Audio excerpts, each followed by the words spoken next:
Recording का message है screen share में।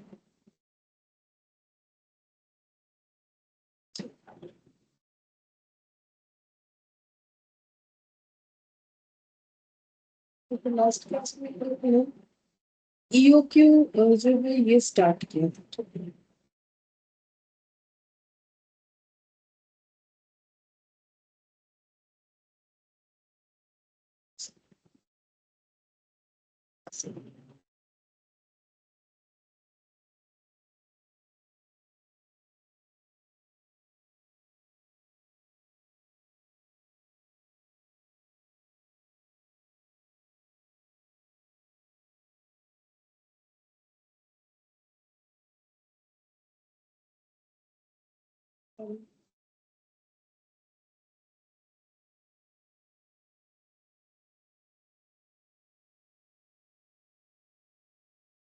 ईओक्यू में अपना हम लोग और भी कुछ क्वेश्चंस है वो कर लेते हैं, उसके बाद जो है नया टॉपिक करेंगे।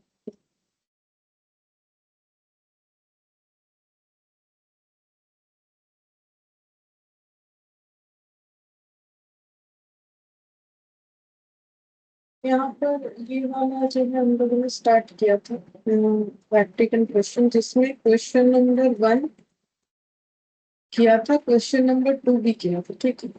अब क्वेश्चन नंबर 3 यहाँ से देखते हैं। क्वेश्चन नंबर 3 में क्या बोला है, बोल रहा है the complete gardener is deciding on the economic order quantity for two brands of lawn fertilizer, Supergrow and Nature's Own, ठीक है। तो दो तरीके का जो है फर्टिलाइजर यूज होगा, the following information is collected. तो पूरा fertiliser super grow nature's own, annual demand है 2000 बैग, 1280 बैग, और relevant ordering cost per purchase 1200 1400, मतलब ऑर्डरिंग कॉस्ट हो गया, annual relevant carrying cost per bag. तो ये मतलब कैरिंग कॉस्ट क्या होता है, पर यूनिट पर एनम, यहाँ पर यूनिट हम लोग का पर बैग है, तो उसका डेटा दे दिया। Compute EOQ and super grow and nature's grow, ठीक है। तो ये दोनों का ईओक्यू कैलकुलेट करने के लिए बोला है। फिर यहाँ पर बोला है कि for the EOQ, what is the sum of the total annual relevant ordering cost and total annual relevant carrying cost for Super Grow and New Nature Zone, मतलब दोनों का ही हमें जो है टोटल कॉस्ट भी निकाल के देना है, टोटल ऑर्डरिंग और total carrying. For the EOQ compute the number of deliveries per year for super grow and nature zone, दोनों का जो है कितना नंबर ऑफ डिलीवरी, मतलब नंबर ऑफ ऑर्डर क्या होगा वो हमें फाइंड आउट करना है, ठीक है।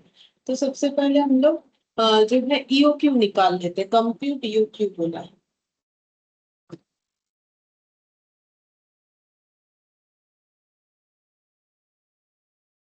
Calculation of EOQ for super grow and natures.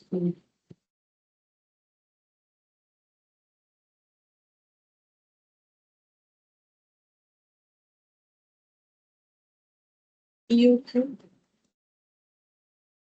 Super grow और नेचर्स ग्रो, तो कैसे मैंने शॉर्ट में लिख दिया। तो ईओक्यू का फॉर्मूला क्या होता है, 2 into AC, या फिर एनुअल डिमांड ADB लिख सकते हैं, annual consumption AC into ordering cost divided by carrying cost per unit per annum, ठीक है।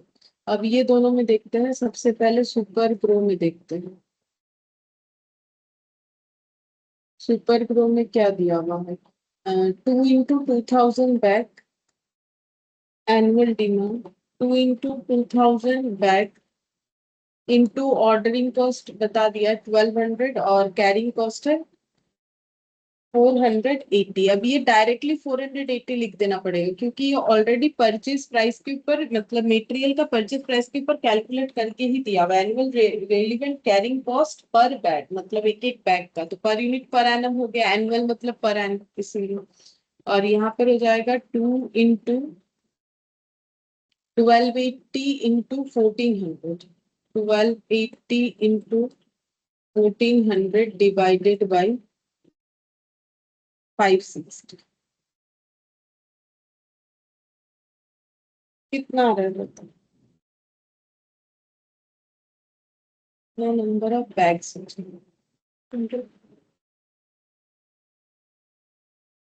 साउंड तो आ नहीं रहा है कैलकुलेट करना।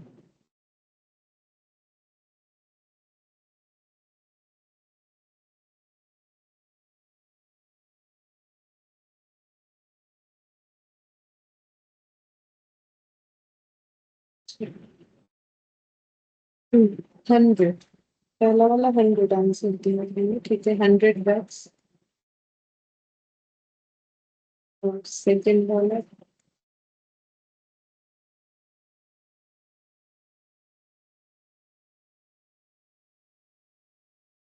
सेकंड वाला 80, ठीक है 80 बैग्स। तो पहला क्वेश्चन का आंसर यानी यो क्यू कैलकुलेट हो गया है, ठीक है। अच्छा इसके बाद क्या कैलकुलेट करने बोला? For the EOQ what is the sum of the total annual relevant ordering cost and total annual relevant carrying cost for super grow and nature school. तो question number 2,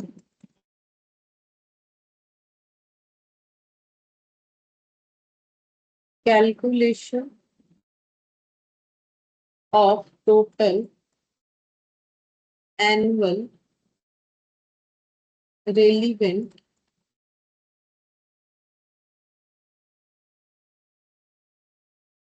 ordering cost and carrying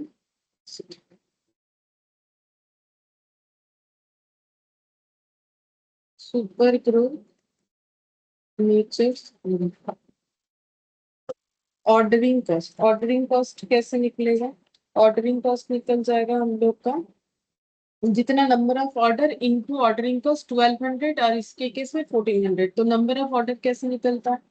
तो EO annual demand divided by EOQ या फिर annual consumption divided by EOQ into ordering cost per order. ये हम लोगों ने सीखा था लास्ट क्लास में। तो एनुअल डिमांड 2000, ईओ क्यू 100 करके हम लोग ऑर्डर कर रहे इंटू 1200। और इधर हो जाएगा 1280 डिवाइडेड बाय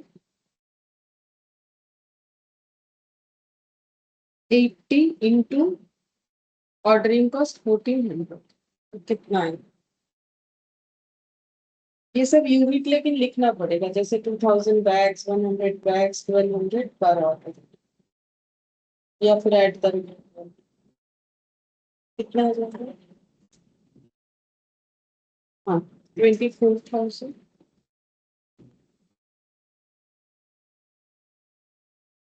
बीच बीच में बोलते भी जाओ, बाई चांस अगर साउंड ठीक हो जाए तो फिर मुझे समझ में आ जाए।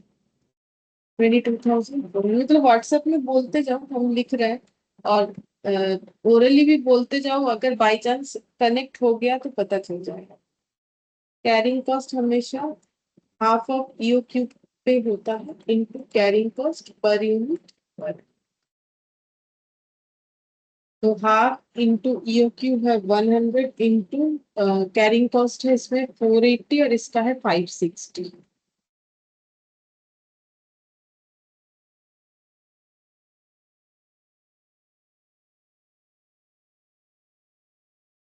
80।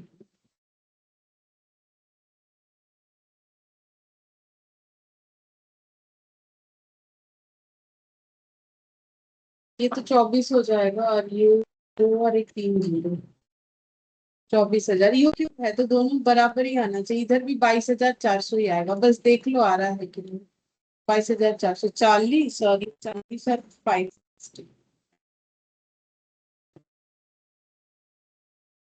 24। ठीक है अब इसका टोटल कर लेंगे, टोटल पूछे तो टोटल हो जाएगा 24,000, 24,000 48,000, 22,400 का double 44,000।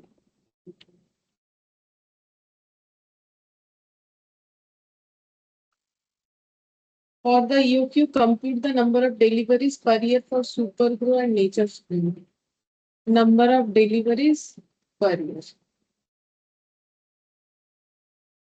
Calculation of number of deliveries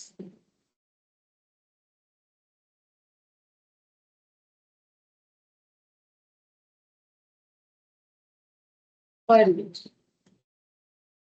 super grow और नेचर्स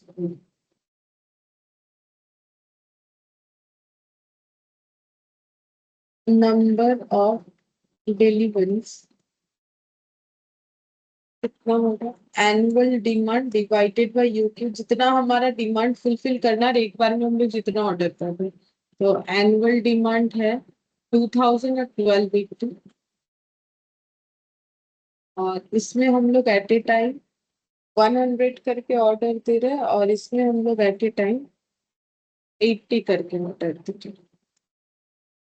तो इसमें हो जाएगा 20 डिलीवरीज, इसमें हो जाएगा 1280/80, 16 डिलीवरीज।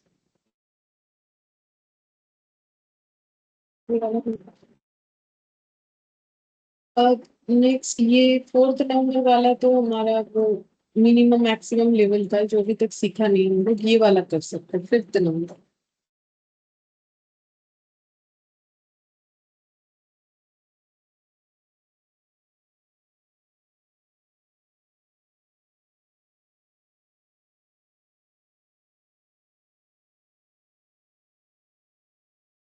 अच्छा, इसमें बोला है X limited has received an offer of quantity discount on its order of material as under. बोल रहा है कि क्वांटिटी डिस्काउंट मिलेगा, अगर किस तरीके से बोल रहा है, प्राइस पर टन 1200 करके होगा अगर हम लोग 500 से कम और टन ऑर्डर कर रहे हैं।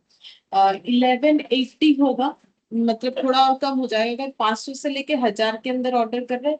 1160 हो जाएगा अगर हम लोग 1000 से लेके 2000 के बीच में ऑर्डर कर रहे हैं, मतलब 1000 एंड लेस देन 2000। और 1140 हो जाएगा कॉस्ट, मतलब परचेज प्राइस जो हम लोग के लिए रहेगा अगर हम लोग 2000 से 3000 के बीच में ऑर्डर करते हैं तो 1120 हो जाएगा अगर 3000 एंड अबव हम लोग ऑर्डर करते हैं। The annual requirement of the material 5000 ton. The ordering cost per order is 1200 and the stock holding cost यानी कि कैरिंग कॉस्ट जो है वो है 20% of material cost per annum. You are required to compute the most economical purchase level. तो हमारे लिए सबसे इकोनॉमिकल परचेज लेवल क्या होगा, मतलब सबसे सस्ता कौन सा होगा, सस्ता वही होगा जहां पर कैरिंग और ऑर्डरिंग बराबर हो जाएगा, वही हम लोग का सबसे सस्ता होगा। ठीक है, तो हम लोग को मोस्ट जो है economical purchase level find out करने के लिए बोला है, तो उसके लिए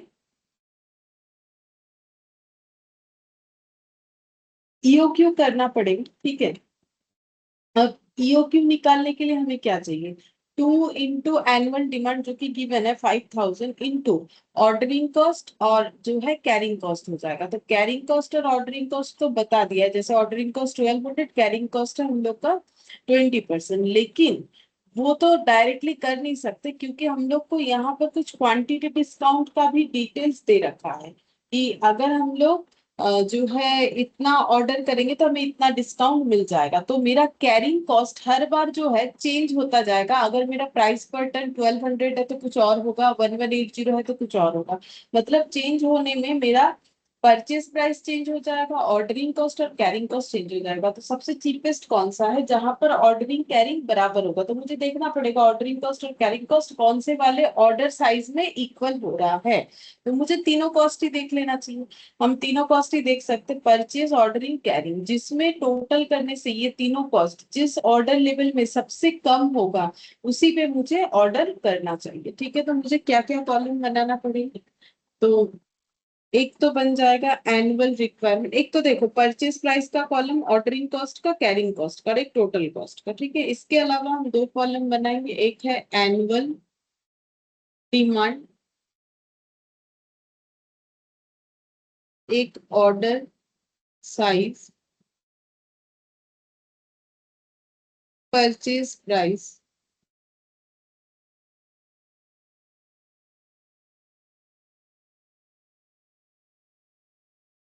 ordering cost,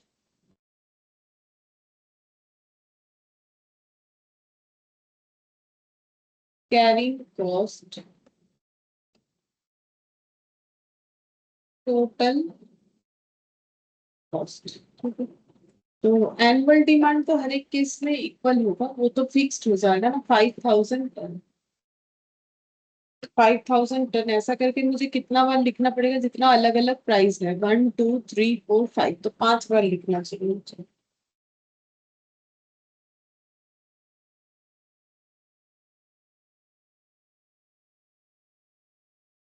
order size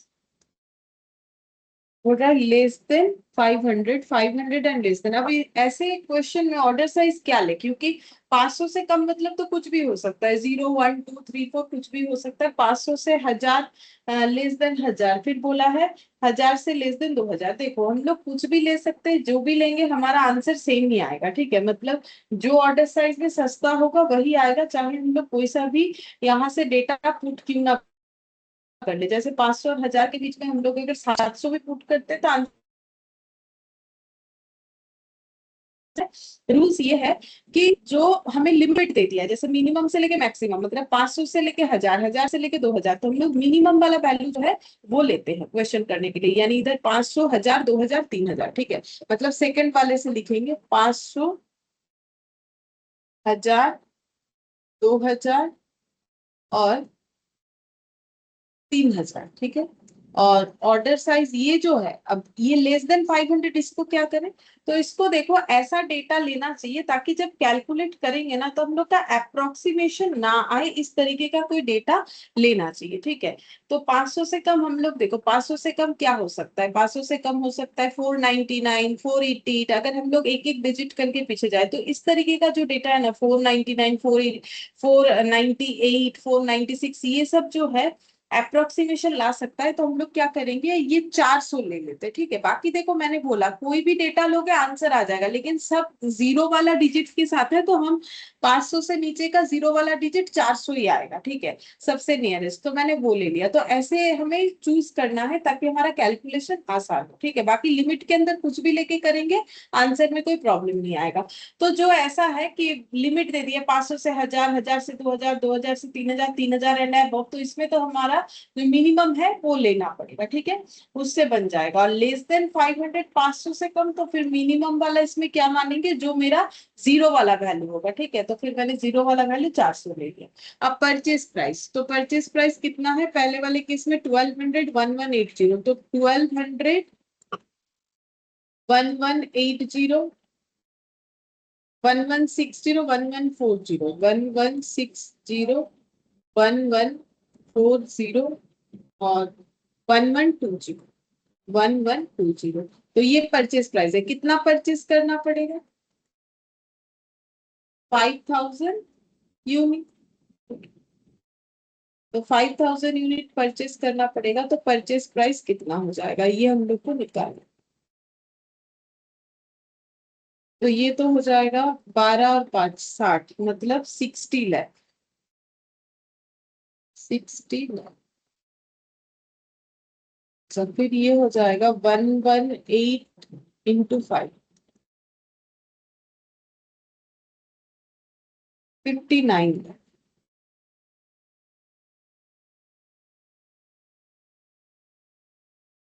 1160 × 5, 58 lakh.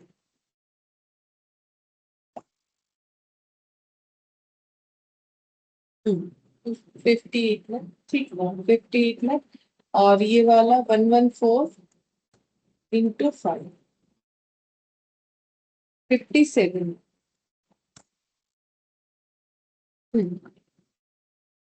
हाँ 57 है। और उसके बाद वाला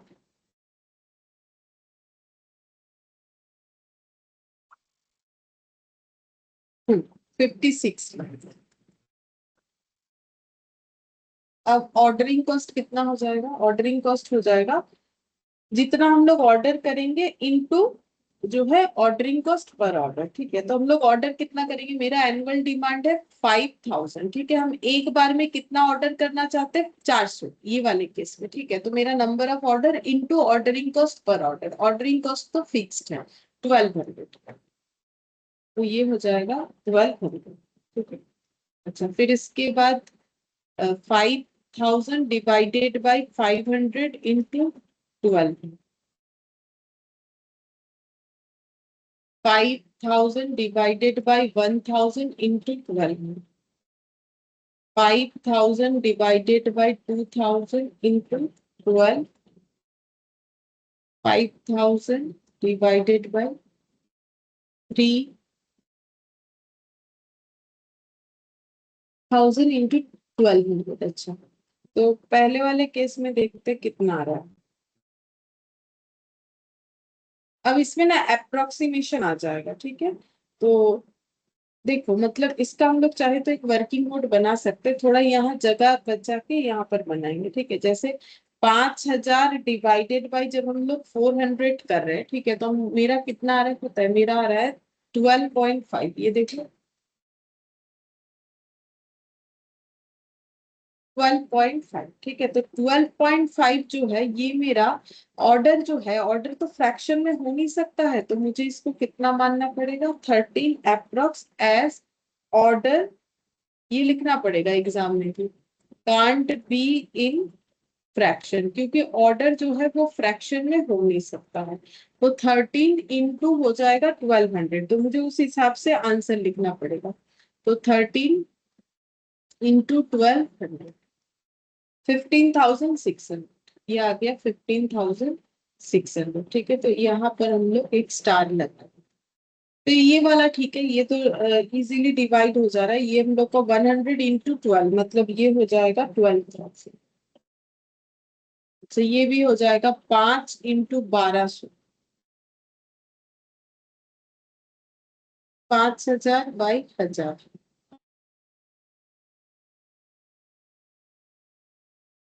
6,000। ये भी पॉइंट में आ जाएगा, 5,000 डिवाइडेड बाई 2,000।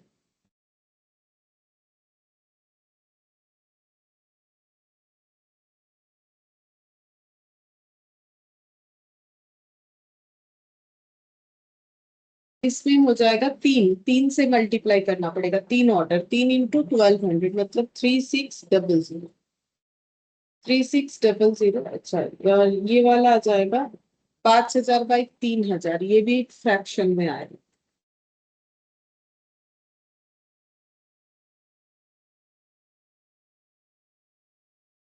1.666 ऐसे आ रहा है, 1.66 ऐसे लिख दिया, यानी approximately 2।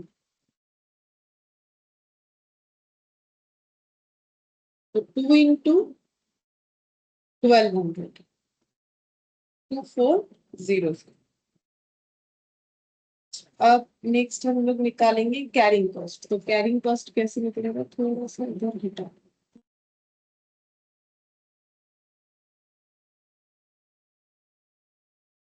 Half into order size, यानी ये वाला, into carrying cost per unit per annum. Carrying cost होगा 20% ऑफ मेटेरियल कॉस्ट, तो मेटेरियल प्राइस पहले बार है 1200, 1200 इंटू 20%, जितना आएगा उतना।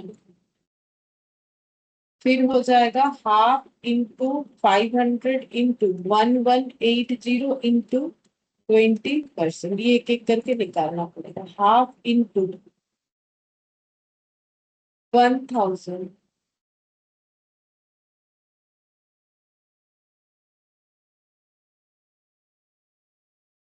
1160 इंटू 20%, और half into 2,000 into 1140 into 20%, half into 3,000 into 1120 into 20%।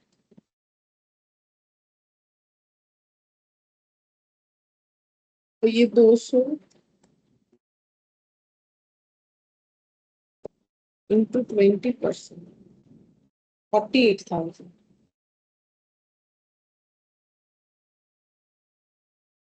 250 into 1180 into 20%, 59,000।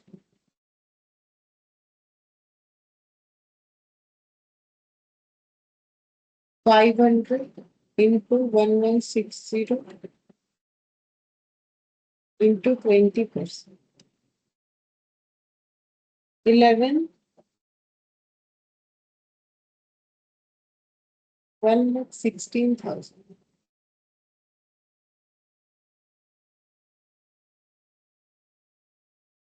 1,000 into 1,160, 20% divided by 2. ज़्यादा पसंद है।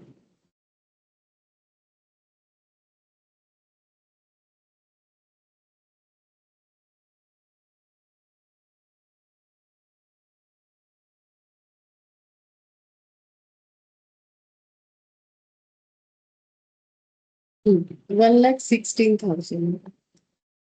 1,000 into 20% into 1,160. 2,20,000.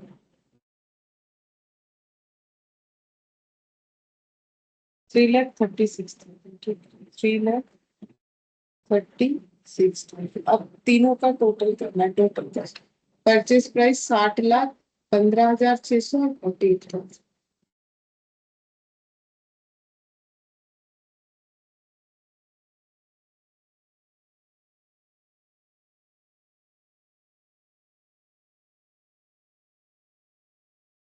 60,63,600. 59, 12,000. 71, 59,71,000. तो फिर 6,000 और 1,16,000 और 58,000, मतलब 59,16,000.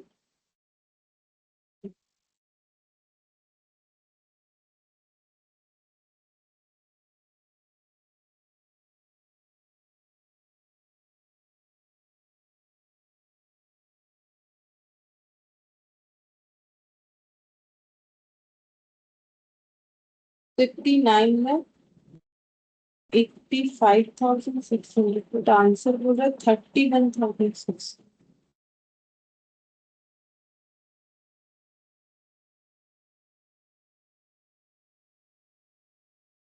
नहीं, 59,22,000 होना चाहिए. 6,000, 1,16,000 और 1,59,22,000. तो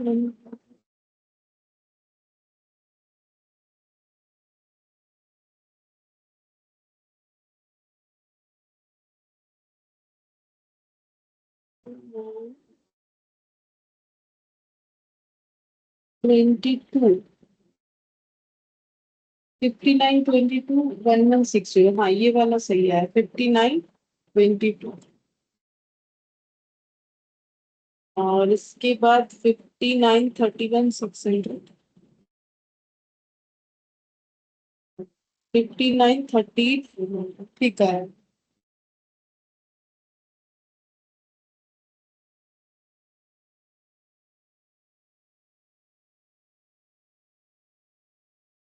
सबसे इकोनॉमिक परचेस लेवल कौन सा है, ये हम लोग को फाइंड आउट करना है.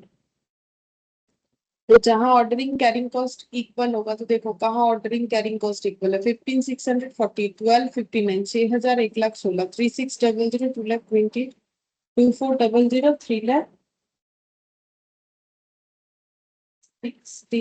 ऐसा है. ठीक है, जिसमें टोटल कॉस्ट कम होगा वही हमें देखना चाहिए. देख लो जहाँ टोटल कॉस्ट कम हो.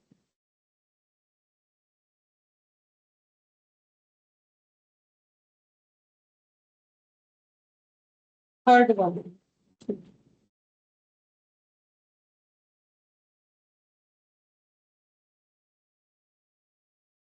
59,22,000.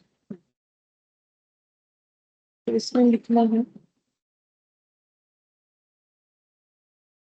the above table shows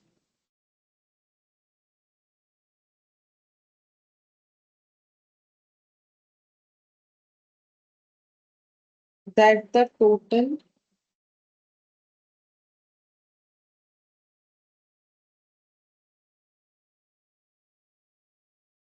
cost of 5,000 unit including ordering cost and carrying cost is minimum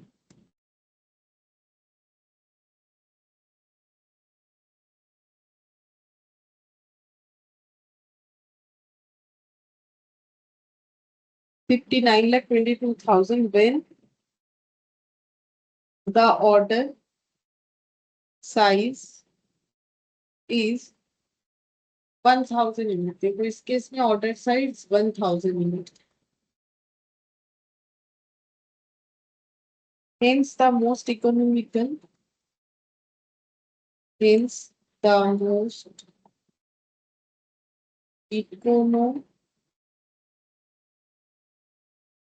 economical purchase label is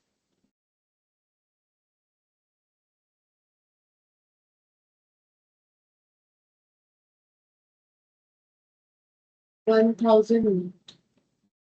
मतलब हमें जितने सारे ऑफर दिए गए उसमें अगर हम लोग 1,000 यूनिट लेने का सोचते हैं तो ही हम लोग का सबसे सस्ता होगा। ये ईओक्यू लेकिन नहीं हुआ है। क्यों नहीं हुआ है कैसे पता चल रहा है? क्योंकि ऑर्डरिंग कैरिंग कॉस्ट इक्वल नहीं है, ह्यूज डिफरेंस है। इधर 6,000 और इधर 1,16,000। ठीक है, 1,16,000। तो इसीलिए ये वाला हम लोग का ईओक्यू नहीं है। तो ये सारे ऑफर में से हमारे लिए बेस्ट ये वाला जाएगा, 1,000 से लेके लेस देन 2,000। अच्छा, फिर उसके बाद बोला है what will be your answer to the above question if there are no discount offered and the price per ton is 1,500। ठीक है। अच्छा, और एक चीज भी बोला है, you are required to compute the most economical purchase level. EOQ भी कैलकुलेट करनी होगा। ठीक है, तो ईओक्यू भी कैलकुलेट करना। EOQ equal to 2 into annual demand 5,000 into ordering cost 1,200 और कैरिंग कॉस्ट कितना हो जाएगा? कैरिंग कॉस्ट हो जाएगा पर यूनिट पर एनम। तो कैरिंग कॉस्ट कितना हो जाएगा?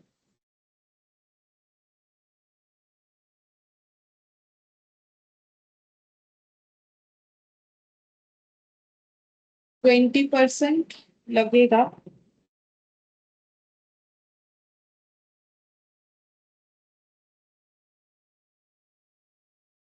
20% किस पे लगाएंगे वो भी तो देखना पड़ेगा। The annual requirement, the ordering cost per order is 1,200 and stock holding cost 20% of material cost. You are required to compute the most economical purchase level. अच्छा, मोस्ट इकोनॉमिकल परचेज लेवल तो निकाल लिया। अब इसके बाद बोल रहा है कि अगर प्राइस पर टन 1,500 करके हो तो फिर आंसर में क्या चेंजेस आएगा। ठीक है, प्राइस पर हेड 1,500 टन। तो अगर 1,500 टन मतलब हम लोग क्वेश्चन बी कर रहे हैं, प्राइस अगर 1,500 पर टन हो तो फिर ईओक्यू कितना आएगा। तो देखो ईओक्यू कितना होगा वही पूछा।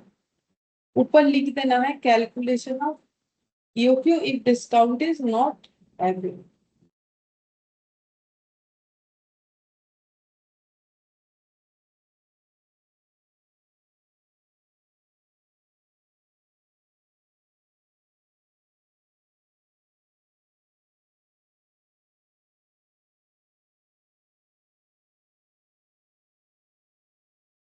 कितना होगा?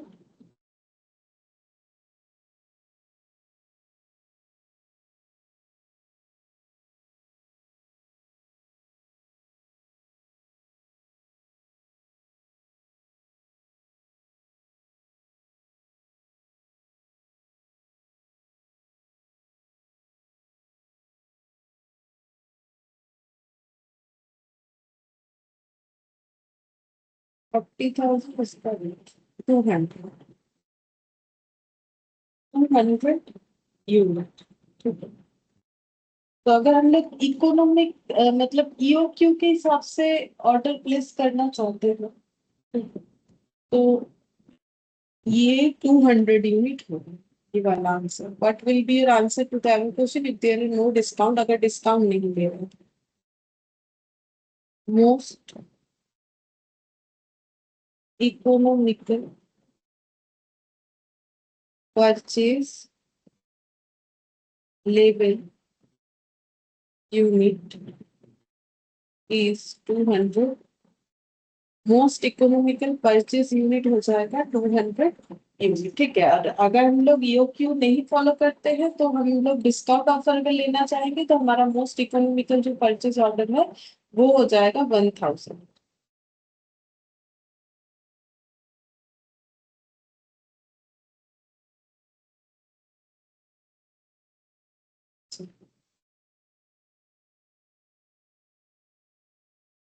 उसके बाद हम लोग एक थ्योरी लिख लेते हैं, ठीक है। ये सब थ्योरी में एग्जाम में पूछ सकता है। मेटेरियल प्रोक्योरमेंट प्रोसीड्यूर, ये लिखे।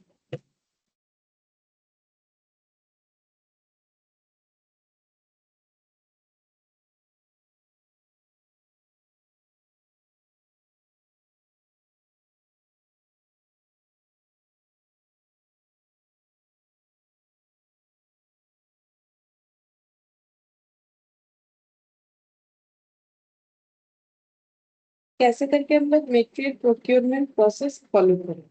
तो सबसे पहले bill of material is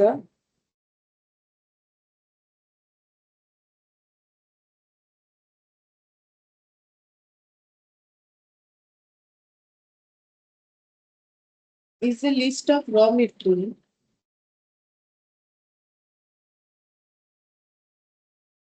required for the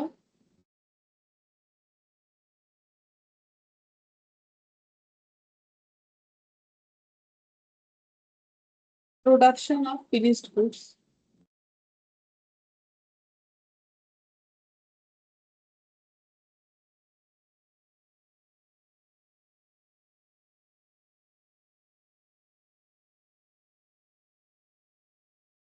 And prepared by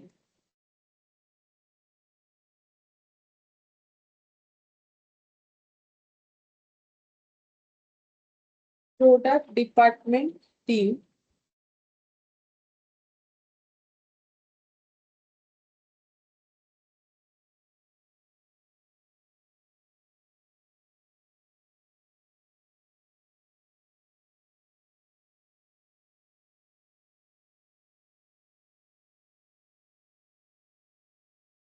product development team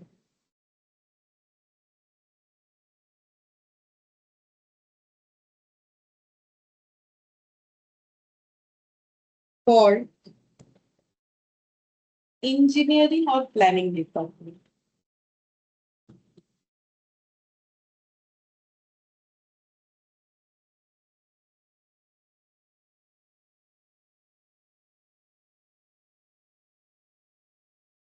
तो ये भी हमें छोटा थ्योरी में पूछ लेता है। सबसे पहले हमें बिल ऑफ मटेरियल बनाना पड़ता है, ठीक है। बिल ऑफ मटेरियल क्या है, क्या क्या चीज लेना है उसका एक लिस्ट, ठीक है, उसको बोलते हैं bill of material. Is a list of raw material required for the production of finished goods and prepared by product development team called engineering और प्लानिंग डिपार्टमेंट। तो फिर ये रेडी कौन करता है, ये रेडी करता है मतलब ये बिल ऑफ मटेरियल बनाता कौन है, प्लानिंग डिपार्टमेंट या फिर engineering department.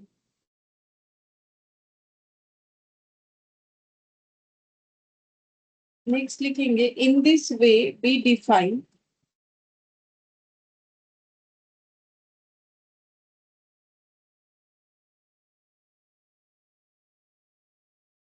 The standard quantity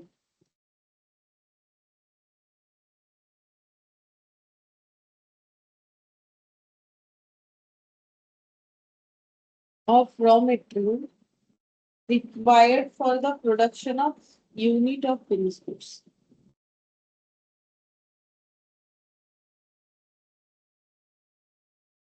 required for the production of unit a unit of finished goods।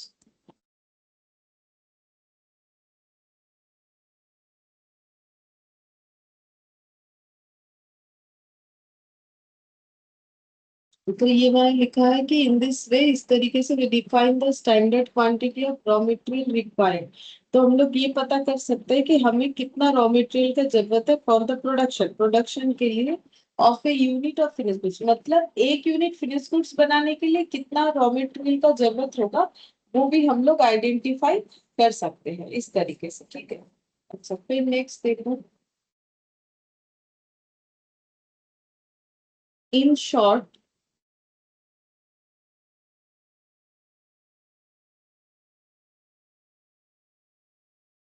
we can say that it is a recipe of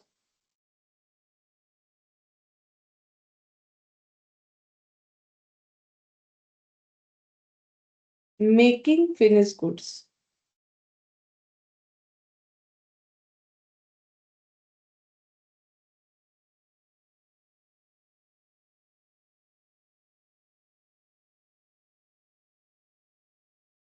For making finished goods. फिर fourth number में bills of material then sent to production department. फिर fifth number में production department on receiving bills of material will identify its total raw material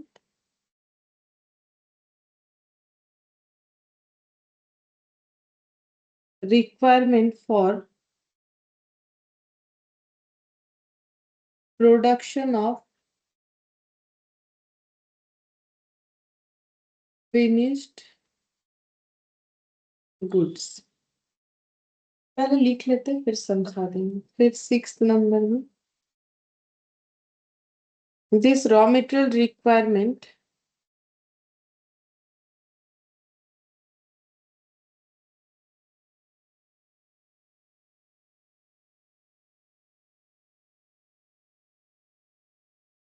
they will send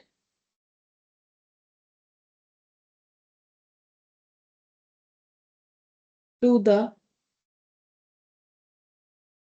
storekeeper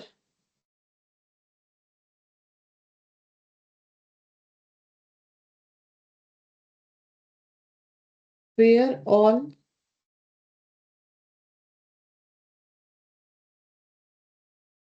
raw material is kept. This is known as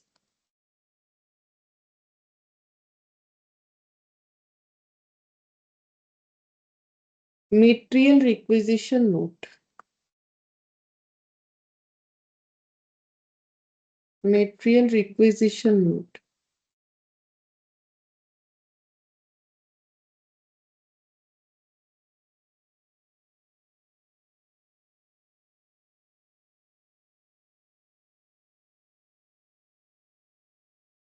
Now, based on the requisition,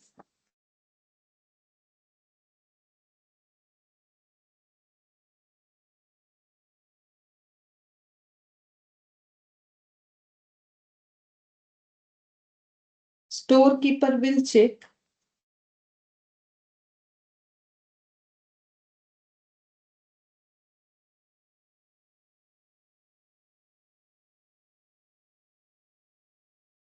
whether they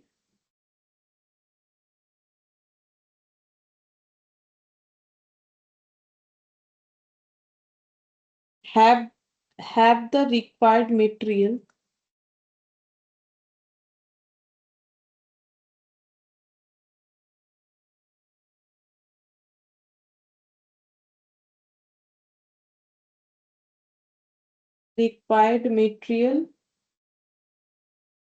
in the required quantity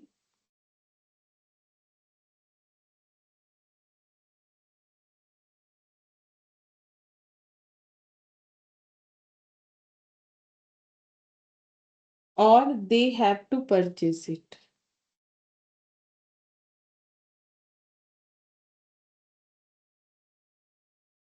और they have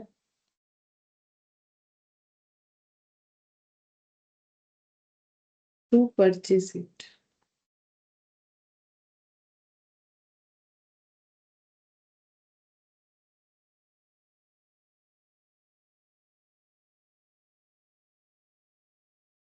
तो देखो, इसको हम एक diagram बना के दिखा देते हैं, डायग्राम में समझा देते हैं जो लिखा हुआ है। सबसे पहले engineering department,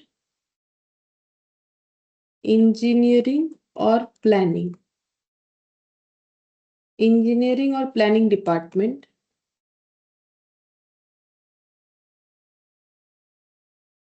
material procurement process पढ़ रहे हैं। मटेरियल प्रोक्योर करने के लिए इंजीनियरिंग डिपार्टमेंट सबसे पहले बनाता है बिल्स ऑफ मटेरियल, कि जो प्रोडक्ट हम लोग बनाना चाहते हैं उसमें क्या क्या मटेरियल का जरूरत होगा। बिल ऑफ मटेरियल का मतलब, लेकिन मटेरियल का कितना खर्चा होगा वो नहीं, लिस्ट ऑफ रॉ मटेरियल, जो कि हम लोग जो भी चीज प्रोडक्शन करने जा रहे हैं उसको प्रोडक्शन करने के लिए जितना हमें रॉ मटेरियल का जरूरत होगा, ठीक है।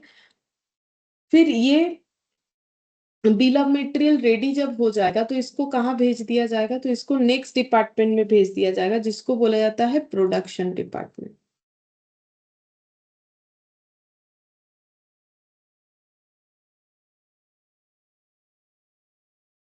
प्रोडक्शन डिपार्टमेंट, और इससे हम लोग वर्क शॉप भी बोल सकते हैं, ठीक है। तो प्रोडक्शन डिपार्टमेंट को वो बिल भेज दिया जाएगा, ठीक है, कि ये मटेरियल चाहिए हम लोग जो प्रोडक्ट बनाना चाहते हैं उसके लिए। तब प्रोडक्शन डिपार्टमेंट क्या करेगा, production department material requisition note बनाएगा। अब ये मटेरियल रिक्विजिशन नोट क्या था, तो देखो यहाँ से पढ़ो। सबसे पहले पॉइंट 1 तो समझ में आ गया, अभी अभी बताया। पॉइंट 2 में बोला है, in this way we define the standard quantity of raw material required for the production of 1 unit of finished goods. In short we can say that it is a recipe of making finished goods। मतलब finished goods बनाने के लिए क्या क्या हमें चीजों का जरूरत है वो हम लोग आइडेंटिफाई करते हैं, और इसके साथ साथ स्टैंडर्ड भी बना लेते हैं कि एक यूनिट के लिए कितना चाहिए। Bill of material then send to production department, उसके बाद ये प्रोडक्शन डिपार्टमेंट में भेज दिया जाता है। तो प्रोडक्शन डिपार्टमेंट क्या करता है, जैसे ही उसे बिल्स ऑफ मटेरियल मिला, on receiving bills of material will identifying its total raw material requirement for production of finished good। अब प्रोडक्शन डिपार्टमेंट को तो पता है ना वो कितना प्रोडक्शन करना चाह रहा है, तो फिर वो जैसे कि देखेगा कि एक यूनिट के लिए 10 यूनिट रॉ मटेरियल चाहिए, तो फिर 1000 यूनिट बनाना है तो कितना रॉ मटेरियल चाहिए, इस चीज का कैलकुलेशन वो करेगा। और उसके लिए वो मटेरियल का रिक्वेस्ट जनरेट करेगा जो कि वो स्टोर में भेजेगा, ठीक है, कि मुझे इतना मटेरियल का जरूरत है। तो अब ये बनाएंगे मटेरियल रिक्विजिशन, मटेरियल रिक्विजिशन ये लोग बनाता है बिल ऑफ मटेरियल, ये लोग बनाता है मटेरियल रिक्विजिशन नोट। अब मटेरियल रिक्विजिशन नोट को कहाँ भेज दिया जाएगा, इसे भेज दिया जाएगा स्टोर में, ठीक है, स्टोर में इसे ट्रांसफर कर दिया जाएगा। अच्छा, स्टोर वाले क्या करते हैं, स्टोर वाले इसे परचेज डिपार्टमेंट में भेज देंगे।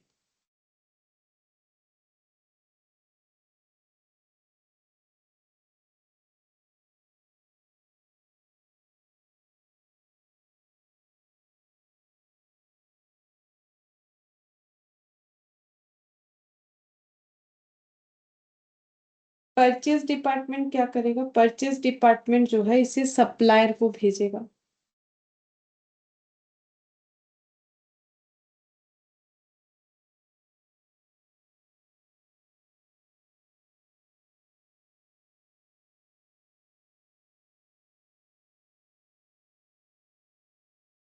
सप्लायर गुड्स किसको देता है, स्टोर में भेजेगा, ठीक है।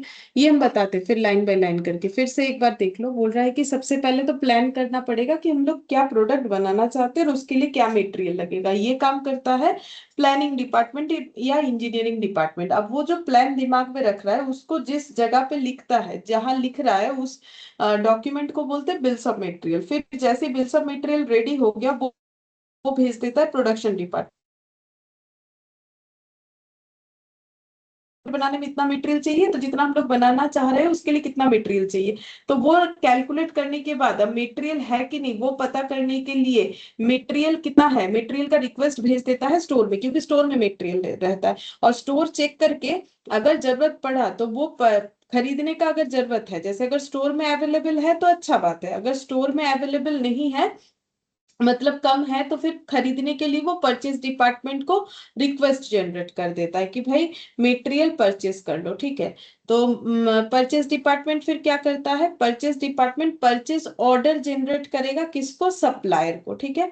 लेकिन उसके पहले परचेज डिपार्टमेंट टेंडर जनरेट करेगा। ये देखो, जैसे कि ये लोग बना दिया बिल ऑफ मटेरियल, ये बना दिया है मटेरियल रिक्विजिशन, ठीक है, प्रोडक्शन डिपार्टमेंट मटेरियल रिक्विजिशन बना दिया। अब स्टोर डिपार्टमेंट परचेज डिपार्टमेंट को जो है रिक्वेस्ट भेज रहा है, तो परचेज डिपार्टमेंट क्या करेगा, मार्केट में टेंडर जनरेट करेगा, ठीक है, टेंडर और रिक्वेस्ट कि भाई मुझे इस तरीके का मटेरियल चाहिए, मार्केट में कौन सप्लायर है, अपना कोटेशन भेजो, ठीक है। टेंडर रिक्वेस्ट फॉर प्रपोजल, ठीक है, ये थर्ड नंबर हो जाएगा। अब नेक्स्ट क्या होगा, सप्लायर को ये परचेज डिपार्टमेंट ये जनरेट कर दिया, फिर सप्लायर के पास देखो, जैसे परचेज डिपार्टमेंट तक बात आए, परचेज डिपार्टमेंट ने टेंडर इशू कर दिया, ठीक है, मतलब न्यूज़पेपर वगैरह में अपना एडवर्टाइज कर दिया कि मुझे ये मटेरियल इतना चाहिए, ठीक है। अब कौन सप्लायर जो है, जो सप्लायर के साथ ये कांटेक्ट करेगा, तो सप्लायर क्या करेगा, सप्लायर कोटेशन भेजेगा अपना, ठीक है, कोटेशन,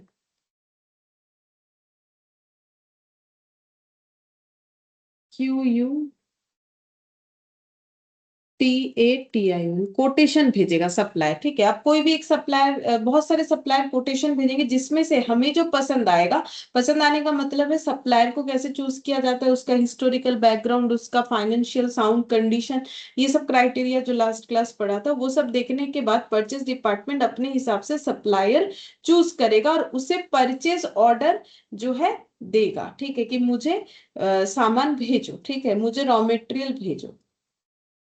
तो परचेज ऑर्डर जनरेट होगा,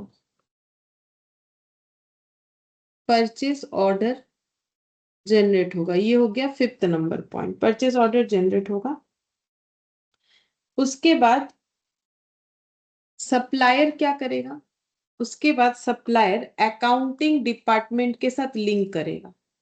अकाउंटिंग डिपार्टमेंट क्यों लिंक करेगा, जैसे ही परचेज ऑर्डर जनरेट हो गया, अब सप्लायर क्या करेगा, अपना इनवॉइस भेजेगा कि भाई इतना बिल हो रहा है आपके चीजों का, तो उसको बोलते प्रो फॉर्मा इनवॉइस, ठीक है, मतलब बिल, बिल, ठीक है, कि कितने रुपए का ये सारा जो है रॉ मटेरियल है, तो प्रोफोर्मा इनवॉइस अकाउंटिंग डिपार्टमेंट को भेज देगा।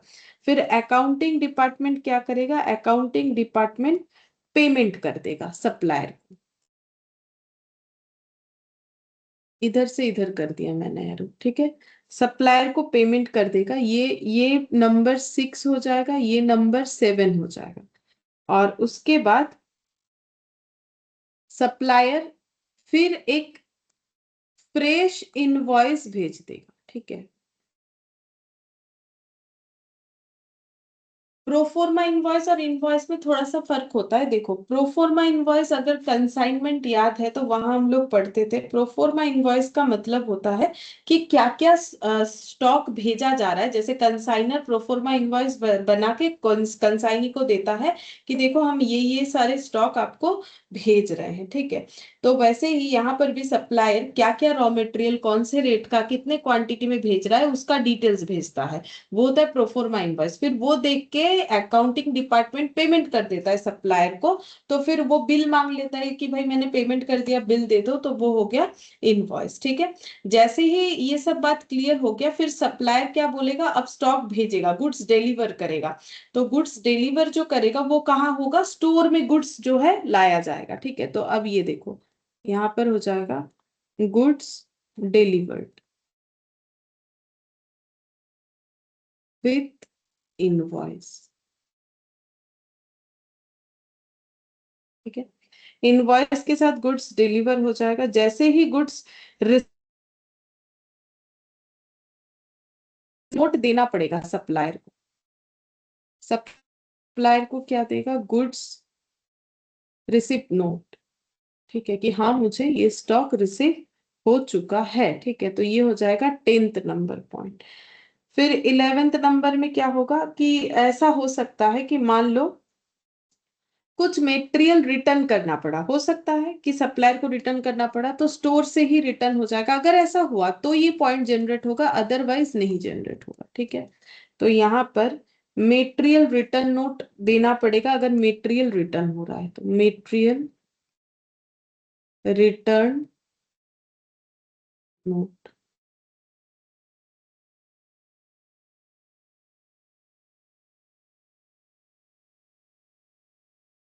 ये 11th नंबर। ठीक है, तो ये पूरा प्रोसेस जो है नॉर्मली फॉलो होता है। ठीक है, जब हम लोग मटेरियल प्रोक्योरमेंट करते हैं तो। ठीक है, अब देखो यहाँ पर जो लिखा हुआ है वो भी पढ़ के बता देते हैं। यहाँ पर देखो मैंने ये, in short we can say that it is recipe of bills of material then send to production department. यहाँ तक हम लोगों ने पढ़ा। ठीक है, अच्छा अब नेक्स्ट देखो, एक सेकंड। हाँ, production department will receiving bills of material will identify its total raw material requirement for production of finished goods। ठीक है, फिर उसके बाद this raw material requirement they will to the store keeper where all raw material is kept. तो जो raw material requirement है वो दे will send होगा, यहाँ पर मिसिंग हो गया है। They will send to store keeper. Store keeper को बोलेगा कि देखो कि रॉ मटेरियल जो हमें चाहिए वो है कि नहीं। This is known as material requisition note. ये देखो मटेरियल रिक्वेजिशन नोट, मटेरियल का रिक्वेस्ट भेज रहा है कि मुझे ये मटेरियल चाहिए। फिर उसके बाद now based on the requisition store की, based on the requisition store keeper will check whether they have the required material in the required quantity or they have to purchase it। क्या उसके पास वो material available है या फिर उसे purchase करना पड़ेगा। ठीक है,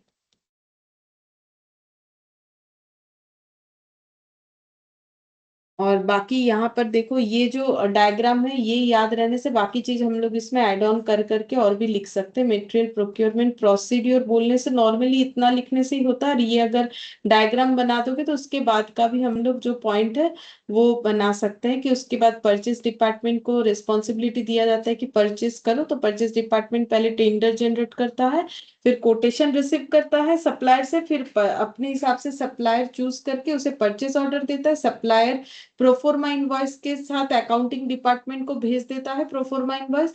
फिर पेमेंट अगर मिल जाए तो पेमेंट रिसीव करके इनवॉइस दे देता है, और आफ्टर दैट गुड्स डिलीवर करना स्टार्ट करता है स्टोर में।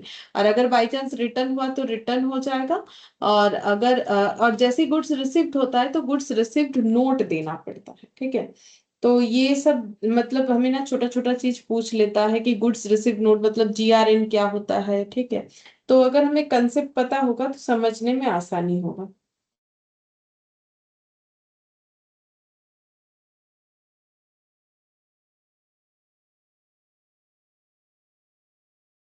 अच्छा, और एक चीज यहाँ पर हम लोग बता सकते हैं कि मेटेरियल स्टोर जो है अकाउंटिंग डिपार्टमेंट को मेटेरियल एब्स्ट्रैक्ट ये भेजता है। ठीक है, तो मेटेरियल एब्स्ट्रैक्ट क्या होता है कि मेटेरियल कितना यूज हुआ, कितना परचेज हुआ, कितना रह गया, इस चीज का जो डिटेल्स है ये स्टोर्स जो है अकाउंटिंग डिपार्टमेंट को भेज देता है। ठीक है, इसे हम लोग बोलते हैं मेटेरियल एब्स्ट्रैक्ट। अच्छा, इसके बाद material cost control.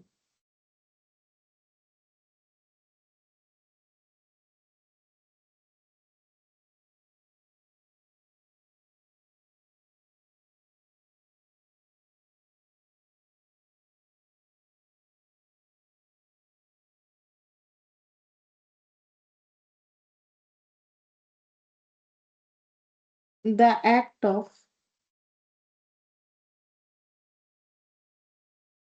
controlling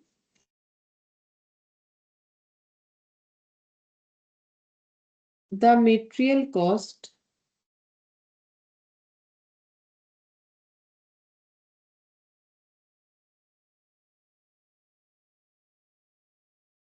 is known as material cost control.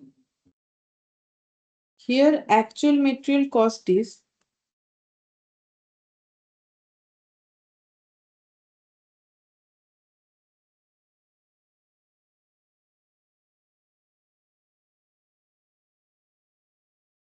compared with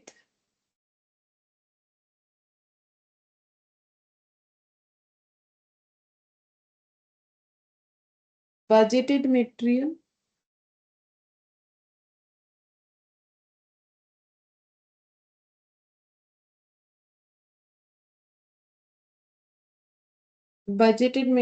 cost to find out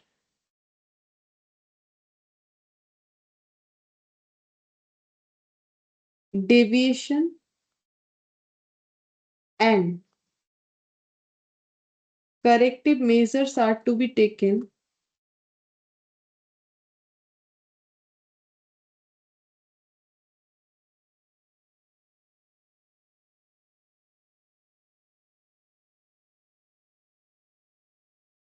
to rectify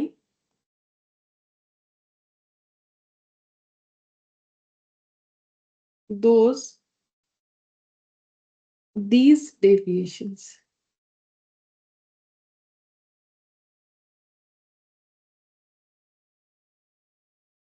एक मिनट और है लिख लूं।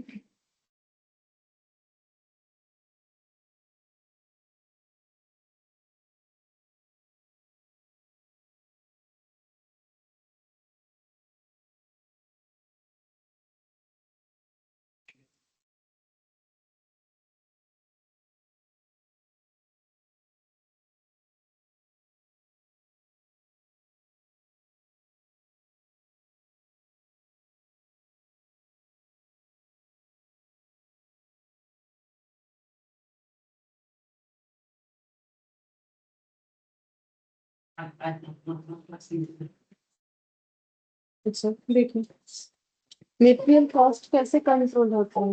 बोल रहा है कि the act of controlling the material cost is known as material cost control. तो मेटेरियल कॉस्ट को कंट्रोल करने का जो तरीका है वही मेटेरियल कॉस्ट कंट्रोल होता है। यहाँ पर क्या करते हैं हम लोग, कॉस्ट को कैसे कंट्रोल करना है हम लोग पहले देखेंगे कि एक्चुअली हमारा मटेरियल कॉस्ट कितना हुआ और बजटेड यानी हम लोगों ने खरीदने के पहले जो एजम्पशन लिया था, मतलब जो बजट सोचा था कि भाई इतने में हो जाएगा, लेकिन एक्चुअली कितना हुआ, उन दोनों में जो डिफरेंस है, डेविएशन यानी गैप या डिफरेंस, वो हमें चेक करना है।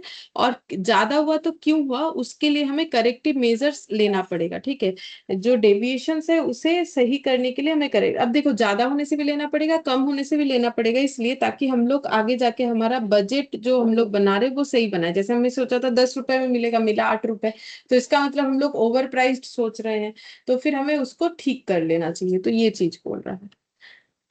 अच्छा नेक्स्ट लिखेंगे significance of material cost control. Significance of material cost control.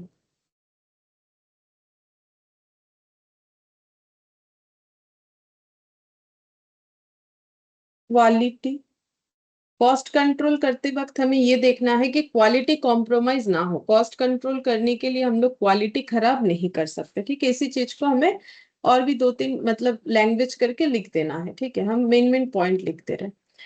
फिर price, regular production flow,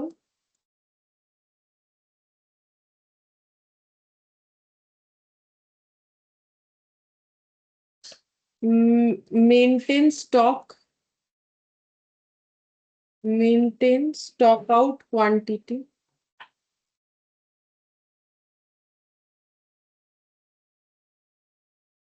reduction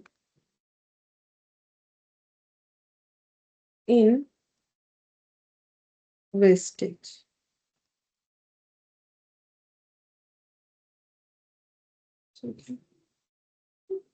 लिखो।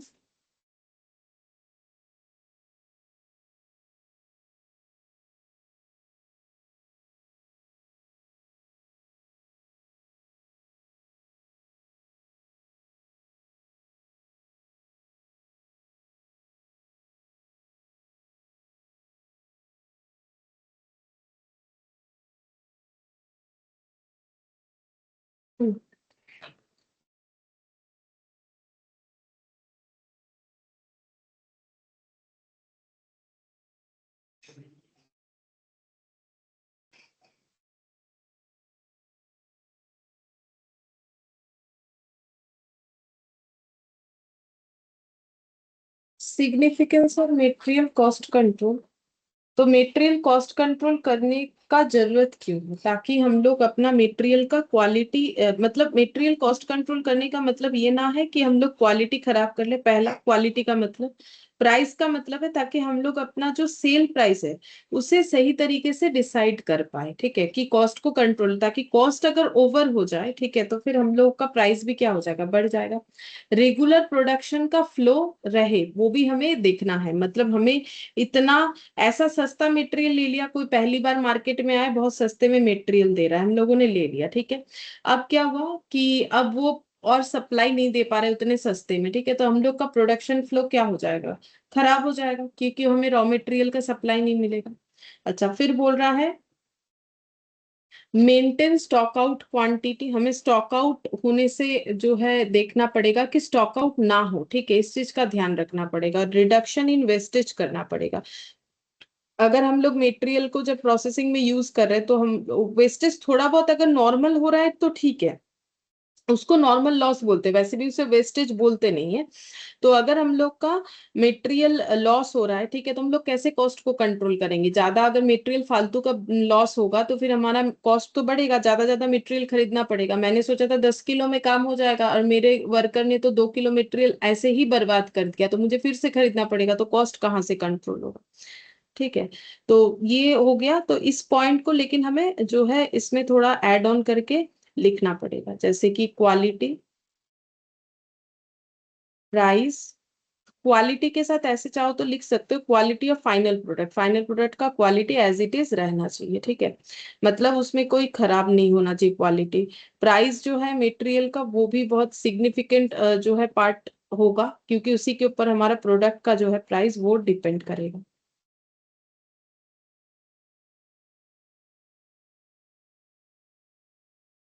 ये नेक्स्ट हम लोग लिखेंगे technique of controlling material cost.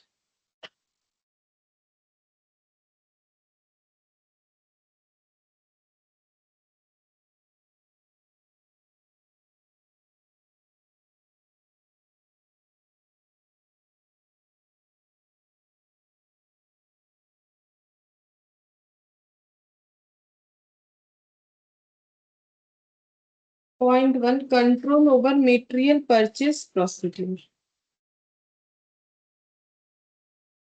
Control over material purchase procedure. फिर control over material issue documentation.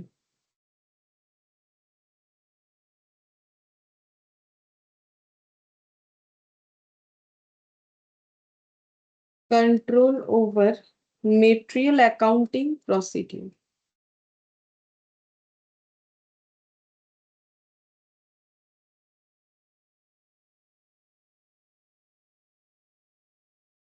Control over inventory using control ratio. Inventory using control ratio. Control over inventory using ABC analysis, JIT analysis etcetera. तो बोल रहा है कि किस तरीके से हम लोग मटेरियल के कॉस्ट को कंट्रोल कर सकते हैं। तो इसमें टेक्निक बोला है, तो सबसे पहले कि परचेस प्रोसीड्यूर सही होना चाहिए, ठीक है, मतलब सप्लायर चूज करने से लेके बिल ऑफ मटेरियल बनाने से लेके, ठीक है, ये पूरा जो मटेरियल प्रोक्योरमेंट प्रोसीड्यूर है वो अगर कंट्रोल में रहेगा तो और मटेरियल का कॉस्ट ऑटोमेटिकली कंट्रोल में रहेगा, ठीक है। फिर बोल रहा है कि control over material issues documentation, मतलब कब कितना मटेरियल स्टोर से प्रोडक्शन तक जा रहा है उसका सारा डिटेल्स होना चाहिए, ताकि पता चले कि कितना गया, कितना यूज हुआ, कहीं फालतू में कहीं लॉस तो नहीं हो रहा है, कोई एबनॉर्मल लॉस वगैरह तो नहीं हो रहा है। तो इस तरीके का चीजों का ध्यान रखना पड़ेगा। Control over material accounting procedures, तो पूरा रिकॉर्डिंग होना चाहिए पूरे प्रोसेस का, मटेरियल का पूरा अकाउंटिंग प्रोसेस जो है, मतलब अकाउंटिंग प्रोसीड्यूर जो है वो हमारे पास होना चाहिए। अकाउंटिंग का मतलब ही रिकॉर्डिंग, तो पूरा प्रोसीड्यूर रिकॉर्डेड होना चाहिए, कितना खरीदा गया, कितना दिया गया, कितना बच गया, कहीं कहाँ से कुछ रिटर्न तो नहीं आया कि कोई प्रोडक्शन डिपार्टमेंट से वापस आया या फिर कुछ नॉर्मल लॉस हुआ, कोई चोरी हो गया, सारा डिटेल्स होना चाहिए, तभी हम लोग कॉस्ट को कंट्रोल कर सकते हैं। फिर control over inventory using control ratio, तो इन्वेंट्री कंट्रोल रेशियोज होता है वो हम लोग पढ़ेंगे, उसका प्रैक्टिकल भी होता है। तो कंट्रोल रेशियोज को फॉलो करके हमें क्या करना है, मटेरियल का जो है कॉस्ट को हम लोग कंट्रोल कर सकते हैं, अगर हम लोग कंट्रोल रेशियोज को यूज करते हैं, ठीक है, उसमें क्या होगा, हम लोग का मटेरियल कंट्रोल में रहेगा। फिर बोल रहा है एबीसी एनालिसिस, जेआईटी, जेआईटी मतलब just in time, ABC analysis, इस तरीके का अलग अलग एनालिसिस होता है, उसके थ्रू से हम लोग मटेरियल के कॉस्ट को कंट्रोल कर सकते हैं। जैसे कि जीआईटी का मतलब just in time, just in time एक ऐसा मेथड है कि जब हमें मटेरियल का जरूरत हो हम लोग सिर्फ तभी सप्लायर को बोलेंगे और सप्लायर भी इंस्टेंट हमें भेज देगा, तो इस तरीके का प्रोसेस होता है। एबीसी एनालिसिस में हम लोग मटेरियल का मतलब क्वांटिटी और मतलब मटेरियल का प्राइस के हिसाब से उसे कैटेगरी वाइज डिवाइड करके उसको कंट्रोल, मतलब उसके ऊपर कंट्रोलिंग रखते हैं, जितना महंगा मटेरियल उसके ऊपर कंट्रोलिंग ज्यादा, जितना कम महंगा उसके ऊपर कंट्रोलिंग कम, नॉर्मली जो क्वांटिटी में ज्यादा होता है वो सस्ता होता है, जो क्वांटिटी में कम रखा जाता है वो महंगा होता है, इस तरीके से और भी अलग अलग एनालिसिस है। तो इस तरीके का अलग अलग टेक्निक यूज किया जाता है ताकि हम लोग अपने मटेरियल कॉस्ट को कंट्रोल में रख सके, ठीक है। अच्छा, इसके बाद हम लोग पढ़ेंगे objective of system of material control, objective of system of material control.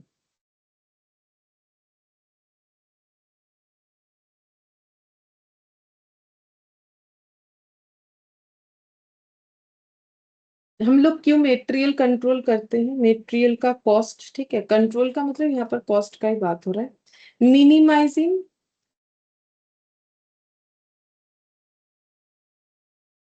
Interruption in production process, reduction in wastage, adequate information,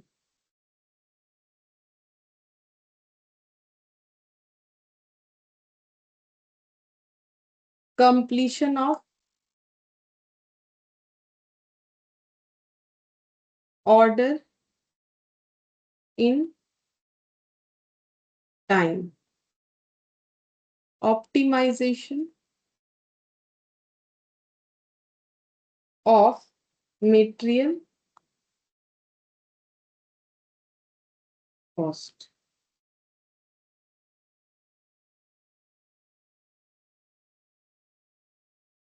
तो देखो optimization sorry objective of system of material control क्या है, सबसे पहले जो पॉइंट है minimizing interruption in production process, ठीक है। तो मटेरियल कंट्रोल सिस्टम हमें इस चीज का गारंटी देता है कि कोई भी ऐसा एक्टिविटी बेसिकली प्रोडक्शन के केस में मतलब कुछ भी ऐसा ना हो ताकि हमारा प्रोडक्शन में इंटरप्शन हो, ठीक है। मतलब मेनली हो गया कि मटेरियल के नीड में प्रोडक्शन प्रोसेस रुक जाए, ऐसा नहीं होना चाहिए, ठीक है। तो हमें हमेशा देखना पड़ेगा कि मटेरियल का अवेलेबिलिटी सही तरीके से हो, ठीक है। तो ही हम लोग मटेरियल को कंट्रोल में रख सकते हैं। फिर वेस्टेज जो है उसका रिडक्शन होना चाहिए। मतलब मटेरियल कंट्रोल सिस्टम हमें क्या देता है, मटेरियल कंट्रोल सिस्टम अगर हम लोग फॉलो कर रहे हैं तो हम लोग फालतू का वेस्टेज को अवॉइड कर सकते हैं, ठीक है। जो नॉर्मल लॉस है वो तो होगा ही, एकदम बिल्कुल लॉस ना हो ऐसा तो मतलब पॉसिबल नहीं होता है। लेकिन मतलब हम लोग का फालतू का जो लॉसेस, अननेसेसरी लॉसेस या वेस्टेज जो होगा वो हमें अवॉइड करना, मतलब अवॉइड कर सकते हैं। अगर हम लोग मटेरियल कंट्रोल सिस्टम फॉलो कर रहे हैं तो फालतू का वेस्टेज या अननेसेसरी लॉसेस को हम लोग मतलब एराइज होने से रोक सकते हैं, ठीक है। फिर उसके बाद बोला है एडिक्वेट इंफॉर्मेशन। तो एडिक्वेट इंफॉर्मेशन जो है, मतलब देखो मटेरियल का जो सिस्टम है, मटेरियल कंट्रोल सिस्टम जो है, ये प्रॉपर रिकॉर्ड फॉलो करता है, ठीक है, जो कि रिलायबल इंफॉर्मेशन के साथ होता है। तो मटेरियल मतलब स्टोर में जितने तरीके का मटेरियल है, सारे मटेरियल के सारे डिटेल्स, मतलब सारा रिकॉर्डिंग वगैरह होता है। इसी को हम लोग बोलते हैं एडिक्वेट इंफॉर्मेशन। एडिक्वेट इंफॉर्मेशन के थ्रू से भी हम लोग मटेरियल को कंट्रोल में रख सकते हैं, ठीक है। फिर नेक्स्ट जो है ऑप्टिमाइजेशन ऑफ मटेरियल कॉस्ट। तो बोल रहा है कि मटेरियल कॉस्ट में क्या क्या इंक्लूड होता है। देखो, ये प्राइस होता है, परचेज प्राइस, हम लोगों ने यो क्यूब पढ़ते वक्त देखा। ऑर्डरिंग कॉस्ट होता है, कैरिंग कॉस्ट या होल्डिंग कॉस्ट होता है, ठीक है। तो हम लोगों को क्या करना है, चेक करना है, मतलब ये कोशिश करना है कि सबसे लोएस्ट पॉसिबल प्राइस में हम लोग मटेरियल को, जो है क्वालिटी भी खराब ना हो और हम लोग मटेरियल को प्रोक्योर कर पाए, ठीक है। तो वही होता है ऑप्टिमाइजेशन ऑफ मटेरियल। मतलब ऑप्टिमाइजेशन का मतलब क्या है कि क्वालिटी भी खराब ना हो लेकिन हम लोग सबसे बेस्ट तरीके से चीजों को यूज कर पाए, ठीक है। तो वही तो होता है ऑप्टिमाइजेशन। अच्छा, और completion of order in time, ये एक रह गया। Completion of order in time का मतलब होगा कि अगर हम लोग प्रॉपर तरीके से मटेरियल मैनेज करते हैं या कर पाते हैं, ठीक है, तो जो भी ऑर्डर हमें आ रहा है वो हम लोग प्रॉपर टाइम में जो है कंप्लीट कर पाएंगे। प्रॉपर टाइम में अगर हम लोग ऑर्डर कंप्लीट कर पाएंगे तो ही पहला बात है कि हमारा मार्केट में गुडविल जनरेट होगा और आगे भी हमारे पास अच्छे ऑर्डर आ सकते हैं। अच्छा, नेक्स्ट हम लोग पढ़ेंगे purchase requisition.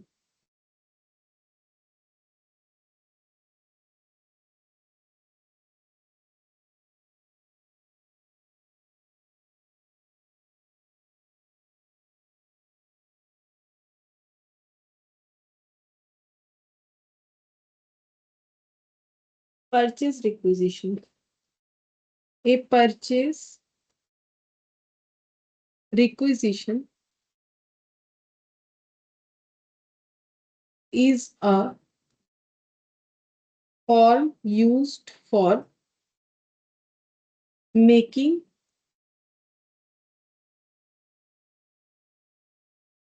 a formal request to the purchasing department to purchase material.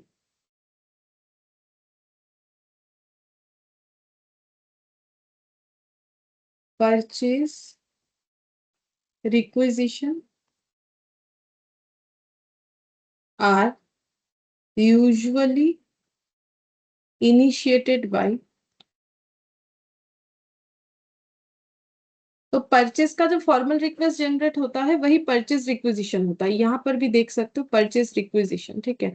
यहाँ पर एक्चुअली ये मटेरियल रिक्विजिशन ही हम लोग का परचेस रिक्विजिशन है, ठीक है। परचेस रिक्विजिशन जनरेट होता है, मैंने वो बोला है स्टोर, स्टोर से परचेस डिपार्टमेंट। यहाँ नोट्स में मैंने लिखा है कि वो परचेस डिपार्टमेंट को ही मेनली जाता है, ठीक है। स्टोर से थ्रू परचेस डिपार्टमेंट ही तो जाता है ना परचेस रिक्विजिशन। अब यहाँ पर लिखेंगे a store department for regular and standard item held in the store. Store department देखो, फिर मैंने लिखा है कि नॉर्मली स्टोर डिपार्टमेंट इसे जनरेट करता है, ठीक है। और किसी एक पर्टिकुलर आइटम के लिए जो कि स्टोर में नहीं है उसको खरीदने के लिए, ठीक है। Store department for regular and standard item held in store. फिर लिखेंगे the production control department for the production control department for special material required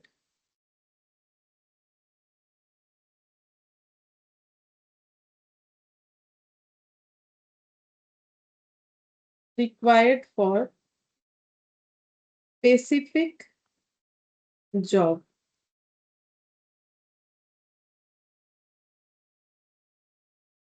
The maintenance department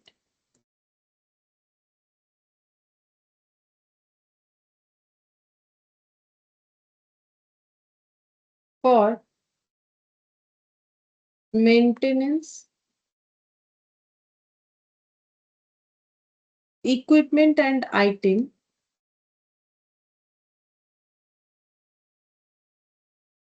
of capital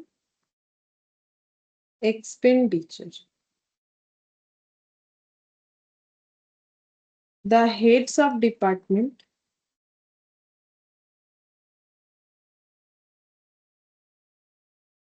for office equipment.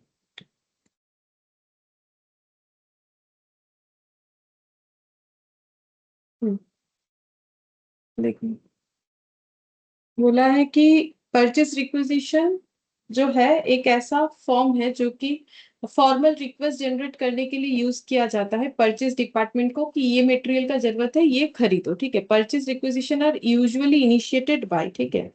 तो मतलब किस तरीके से ये initiate होता है? स्टोर डिपार्टमेंट जो है for regular and standard item held in store, मतलब स्टोर डिपार्टमेंट को देखना पड़ेगा जिस परचेस करने के लिए बोला जा रहा है वो उनके डिपार्टमेंट में है for special material requirement for specific job.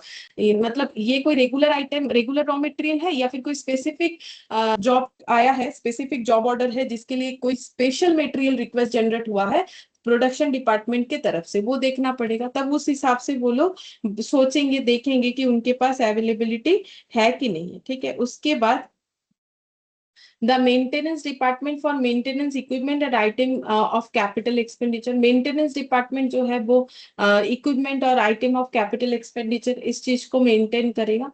the heads of department for office equipment, ठीक है।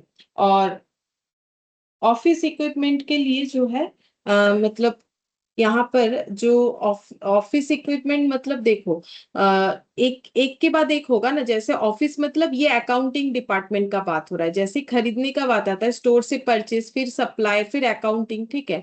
तो वही चीज बोल रहा है कि किस तरीके से पूरा चीज इनिशिएट होता है। स्टोर डिपार्टमेंट ये चेक करता है कि रेगुलर आइटम है कि कोई स्पेशल आइटम है। फिर मेंटेनेंस डिपार्टमेंट और जो है ऑफ जो हेड ऑफ द डिपार्टमेंट है वो भी इसमें इन्वॉल्व होगा, ठीक है। अच्छा, इसके बाद हम लोग जो मटेरियल का स्टॉक लेवल है वो देखेंगे, ठीक है। स्टॉक लेवल मतलब जो मैक्सिमम लेवल, मिनिमम लेवल, ये सब होता है ना, वो देखना पड़ेगा। Setting of various stock level, तो हम सिर्फ लेवल का नाम लिखवा देते हैं। जो डिटेल्स है उसका वो हम लोग नेक्स्ट क्लास में करेंगे, तो नाम लिखवा देते हैं setting of various stock level. Reorder level,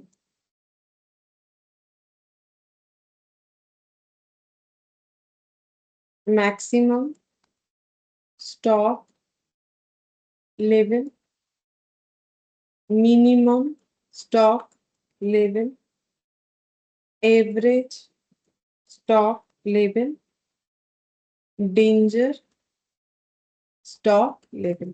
तो ये सारे स्टॉक लेवल एक एक करके हम लोग समझेंगे, उसका डेफिनेशन और फॉर्मूला लिखेंगे, उसके बाद जो हम लोग क्वेश्चन स्टार्ट करेंगे।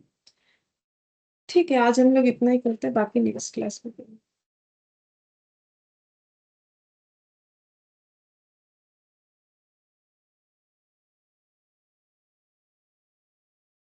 मैम